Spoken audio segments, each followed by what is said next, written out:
Cultivation of groundnut.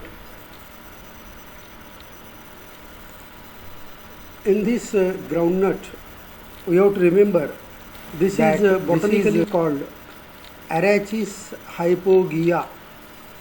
So this Arachis hypogea, why it is called so? So this is a legume. Arachis means legume. It is also called legume. Hypogea means which grows below ground. So Arachis hypogea, it is that legume which grows below the surface of ground. So this groundnut is a oilseed crop, but it is also a leguminous crop. Generally what we see that all pulses are leguminous, but here this is a groundnut, this oilseed, it has leguminaceae as a family. Now origin of this groundnut, it is South America, Brazil particularly. So this it is known in different names. It is also called peanut, it is also called monkey nut, it is also called moongfali in Hindi. So the different names in different languages are spoken in different parts of the country. So this is a groundnut. Now what are the uses of groundnut? Now the first of all, this is the most prominent among oilseed crops. So this is the most important oilseed crop grown all over the world, particularly in India, and it has highest percentage of oil, that is 45 to 50% oil is available as per the varieties. Various varieties are there, but the oil content is 45 to 55%. Now this oil is used as a refined oil. It is also used as a vegetable ghee for cooking medium. No product or no cooking item can be produced without using any oil. So this groundnut is a best cooking oil or cooking medium. The kernels of this groundnut contains A, B, B2, these vitamins. It also contains protein. So that's why this is very rich source of energy. So these kernels or the nuts are consumed as raw. They can be also consumed as a roasted raw, or by sweetening, or by just making some other product. Then here in this case, this oil is very important. Apart from using it as a cooking oil, this oil is also used for making of soaps, for making of cosmetics and various toilet requirements. So this is very important oil. Then the parts of the plant are fed to cattle, and they are also used as manure. So this is a groundnut cake is a rich source of oil and protein and vitamin to the animals also. Particularly this groundnut cake is fed to the milching animals. Milching animals means the lactating animals. So this groundnut cake is very important. It is also used as a manure. Then this is consumed in the form of confectionery. Confectionery means what? Various confectionery products like chocolate and all these, those are called confectionery products. So this is used in confectionery products. The wines are fed to cattle, livestock. So these are the uses of groundnut. Now let us see which kind of soil is required for cultivation of groundnut. So this groundnut can be grown in light to medium type of soil. So loamy soil or sandy loam soil, these soils are good for groundnut cultivation. But remember that heavy soil is not good for cultivation of groundnut. Why it is not good? Because the roots uh, grow below the surface, it is in all crops, but the pods, the economic part of the plant, that is pods, groundnut pods, they grow below surface of soil. So if the soil is very compact, clay soil is very compact, then in compact soil, means in clay soil, the groundnut pods cannot grow. So that's why clay soil is not good for cultivation of groundnut. Only loamy soil and sandy soils are good. Then the soil should be well drained, it should be light sandy, and the soil should have good quantity of calcium, organic matter. Then the soil will give good growth of the plant. What should be the pH of soil? It should be 5 to 5.5. Means this plant can tolerate little bit acidic soil. So this is the requirement of soil. Then just we have studied that a stiff soil or clay soil are not suitable for cultivation of groundnut. Now let us have a look at the requirement of climate.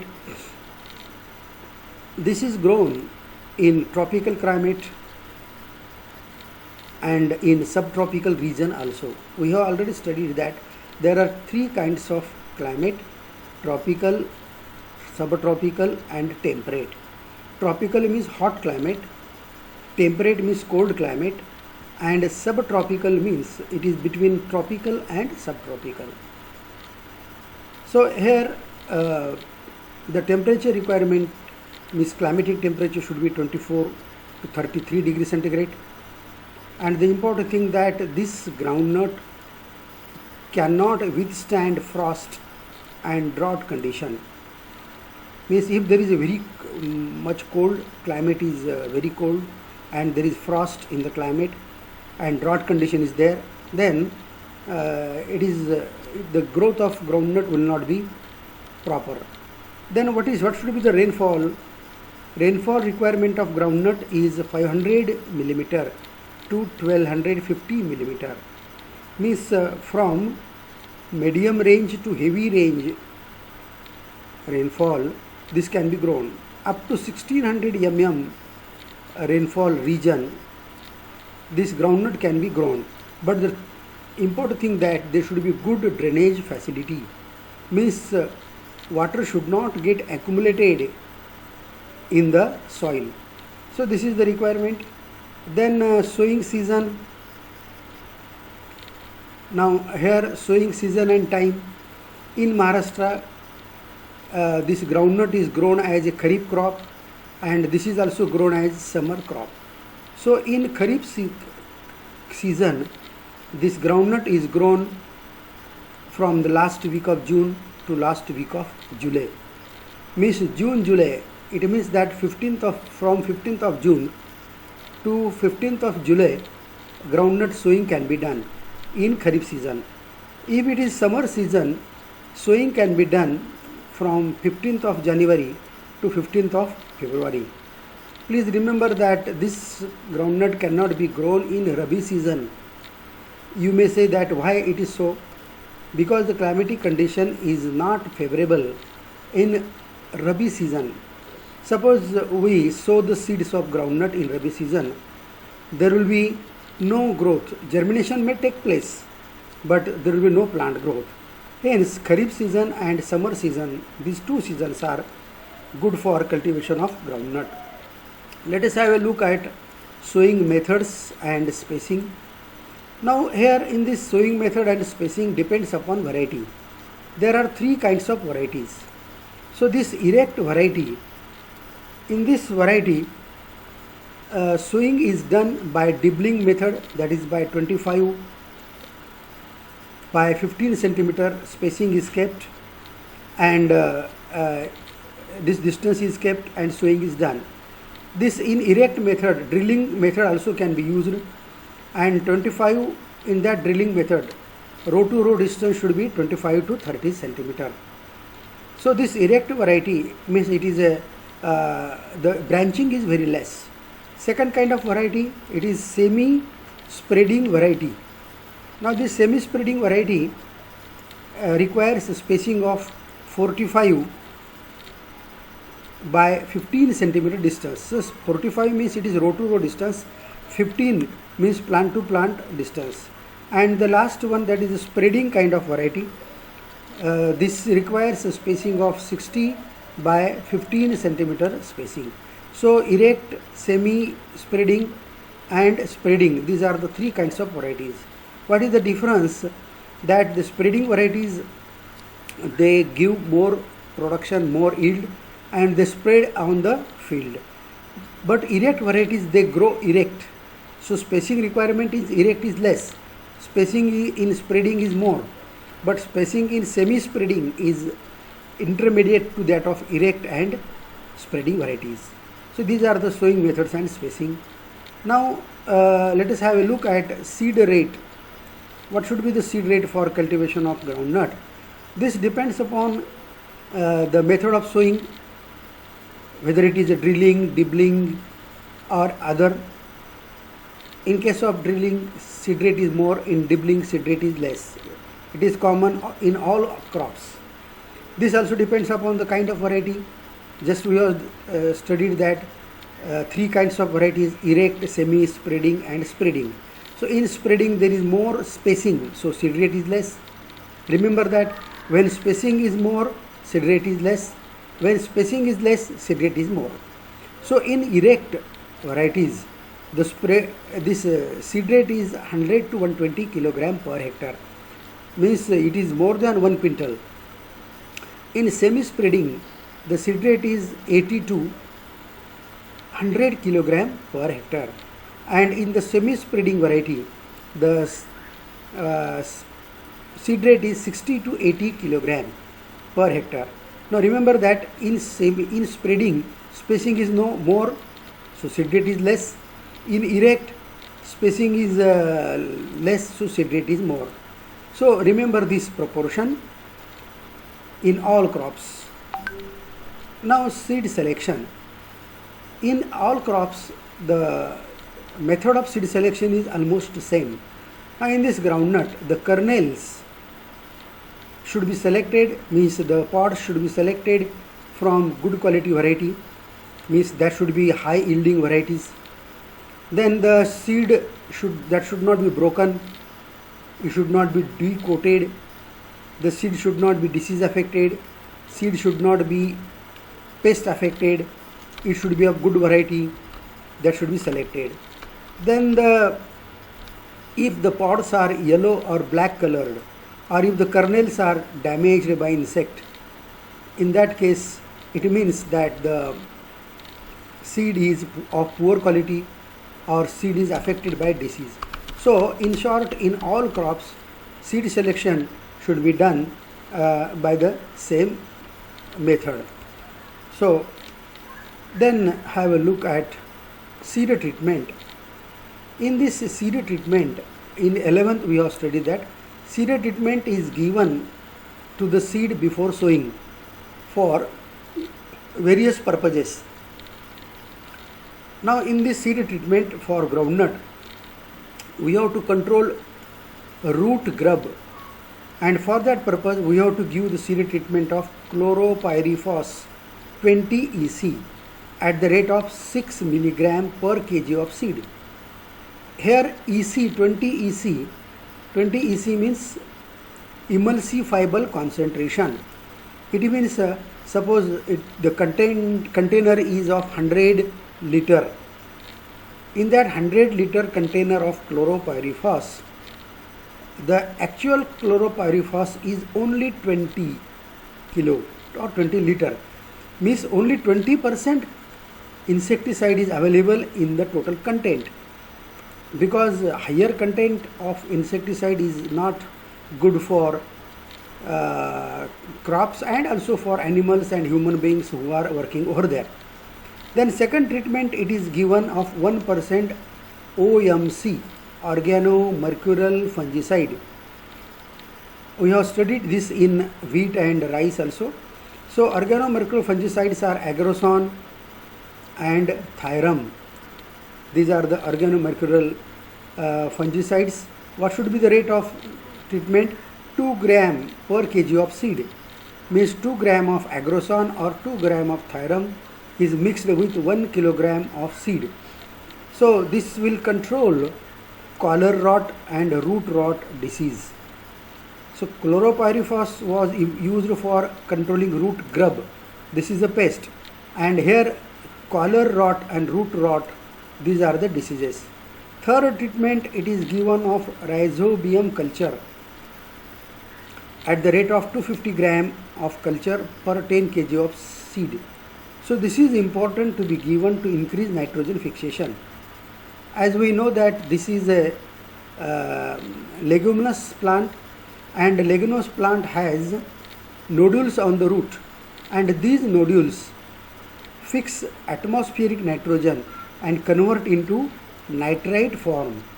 So nodules are the factories of nitrogen making, actually not making but nitrogen fixation. So seed treatment of rhizobium culture is given. This will increase the capacity of the rhizobius bacteria to convert gaseous nitrogen into nitrite form. We know that in atmosphere there is ample nitrogen, but that is not available to the roots of the plant. But this rhizobium culture or rhizobius bacteria make that nitrogen available in the form of nitrate. So these three important seed treatments are given. Come to crop rotation and intercropping. Crop rotation, we know the definition. It is a recurrent succession of different crops in the same piece of land. In 1 year, in one field, different crops are taken alternatively. It is called crop rotation. So this groundnut is cultivated along with cotton, jawar, bajri, gram and paddy. Means, for example, we can grow, we can take crop rotation like cotton, jawar, groundnut. What does it mean? Means in Kharif season cotton crop, in Rabi season jawar crop, and in summer season groundnut. So in this way also we can take. So this crop rotation is used particularly in Maharashtra. So this is again then it is also rotated with potato, chili, garlic, ginger, onion, turmeric. Rotation means these crops also can be incorporated in the crop rotation pattern. There are various patterns of crop rotation, so it can be used. Then intercropping. What do we mean by intercropping? That along with groundnut we can also grow other crops. For example, jawar, bajri, maize. Means 4 lines of jawar, then 2 lines of groundnut. Again 4 lines of jawar, 2 lines of groundnut or other crops. Means alternatively we can grow these crops. So in long duration crops like cotton, we can also grow, cultivate this groundnut. Then in short durational crops like sesamum, sunflower, green gram, along with these crops also groundnut can be grown as an intercrop. Intercropping means between the two crops this crop is grown, it is called intercropping. So this crop rotation and intercropping, these things help to increase production of the crop and also maintain fertility of the soil. Now let us come to the varieties of groundnut. As we have studied just now, there are 3 kinds of varieties: erect, semi-spreading and spreading. So varieties are different. Now this SB11, this is very important variety. Kopargaon number 3 is another important variety in erect. Then in semi-spreading again Kopargaon number 1. This is Kopargaon number 1 in semi-spreading. In erect Kopargaon number 3. These are important. And in spreading Karad 411. So these are the important varieties. Other varieties are also seen here. Then we have to remember some important points, that in our India research on groundnut was started in the year 1980-81. In this year research was started by All India Coordinated Research Project. By this project, research was started on groundnut and other oilseeds also. Nowadays, there is a National Research Center for groundnut at Junagadh in Gujarat, and at this research station, deep study is being done to improve the groundnut varieties, to improve the quality of groundnut. Okay. Now manures and fertilizers required for this groundnut. Now this groundnut can be grown on two bases, that is rain-fed groundnut, irrigated groundnut. Rain-fed groundnut means where irrigation facilities are not available. In that case, this is grown, means no irrigation is given. But in irrigated crop, irrigation is necessary to be given. So in rain-fed crop, we have to add farmyard manure. This farmyard manure, it is also called FYM, farmyard manure, or compost can be added at the rate of 10 tons per hectare. Then we have to give 10 kg nitrogen, 20 kg phosphorus per hectare, means 10, 20, 0. This should be the dose, 10 as to 20 as to 0. This is the proportion. It means 10 kilo nitrogen, 20 kilo phosphorus and no potash. For irrigated crop, FOM and compost is applied. It is 12.5 tons per hectare, and here the proportion of NPK is 20-40, 0, means as a basal dose it is applied 20 kg nitrogen, 40 kg phosphorus. Here also there is no potash. So what should be the proportion? 20 as to 40 as to 0, 0. So we have to remember, so 20, 40, 0 means nitrogen, phosphorus, potassium. Then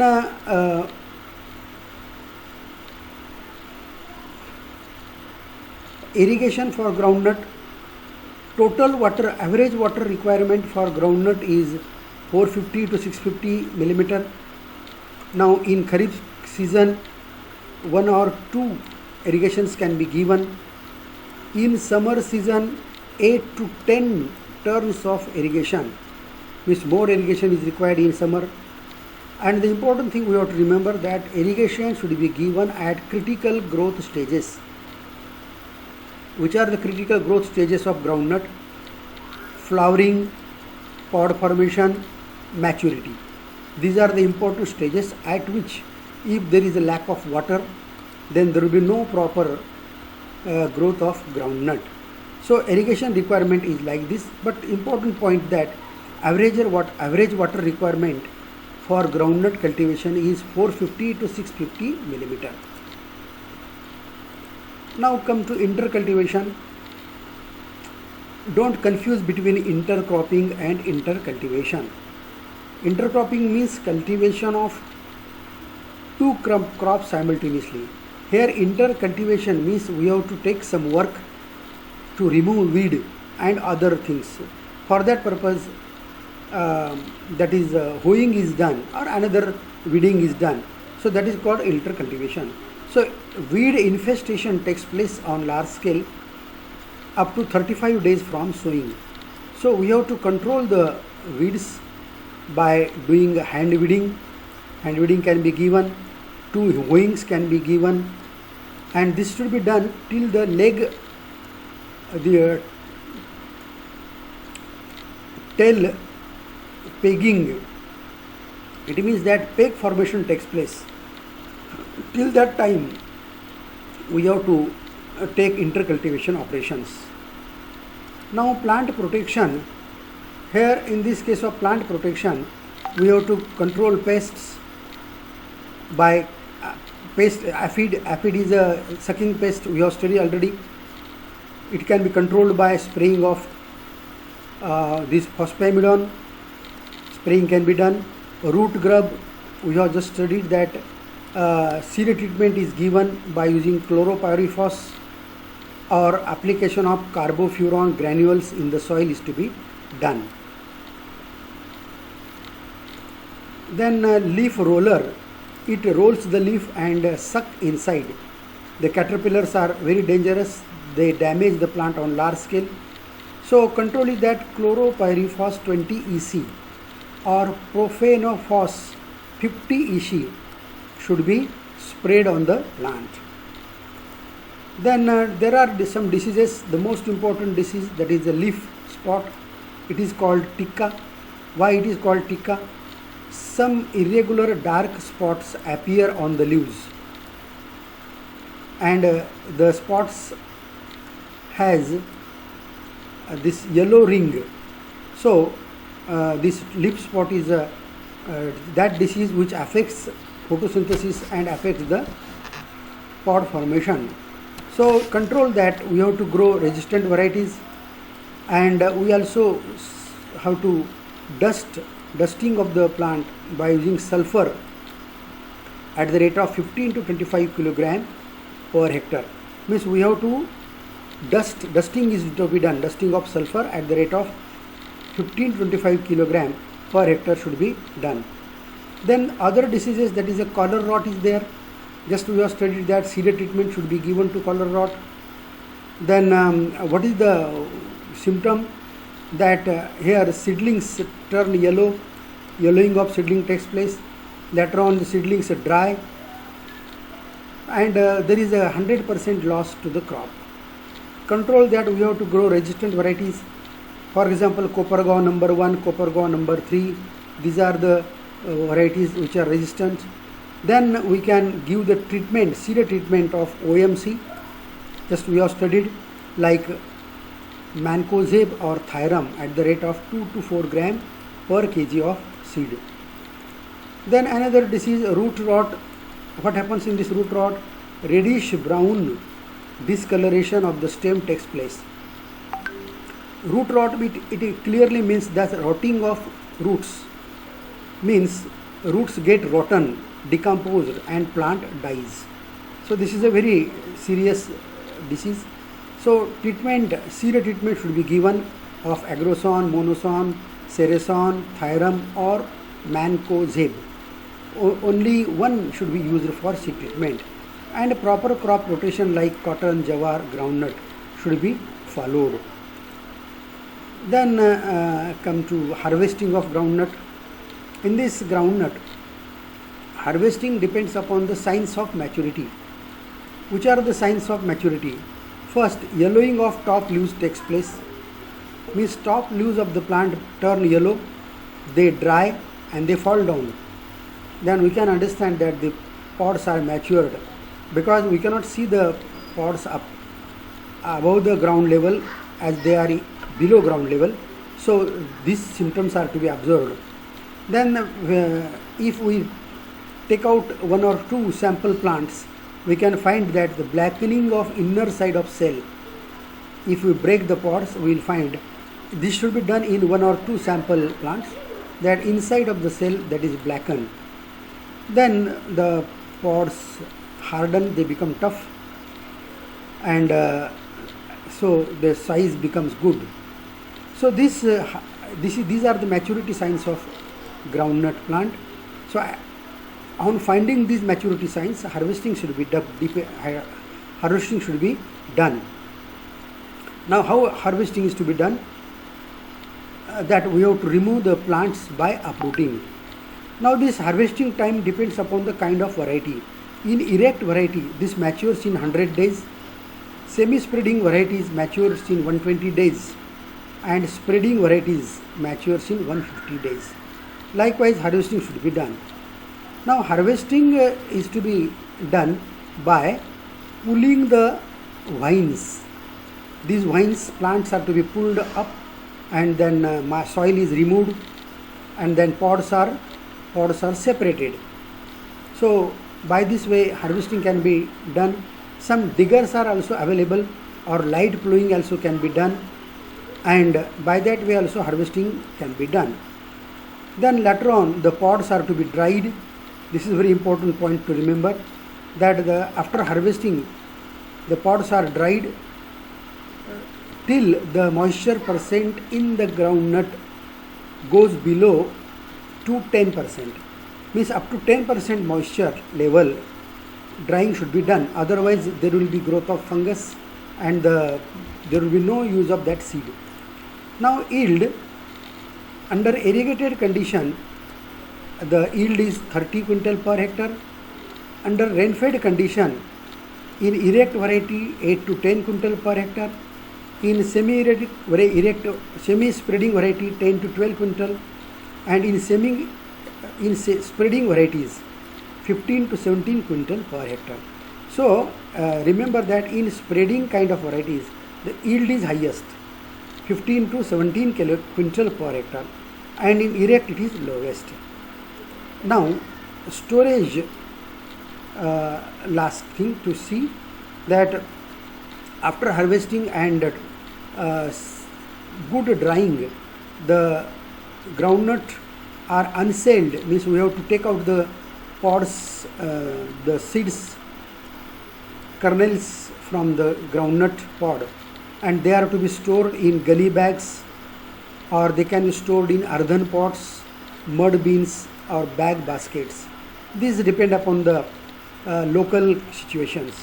Storing is to be done when the moisture percentage is 10%. Means if the moisture in the seed is more than 10, then the seeds should be again dried, or the pod should be dried, and then it should be stored. So for that purpose we have to dry the pods properly in the sun, and then it should be stored. So this is all about groundnut here from my side. So this is over.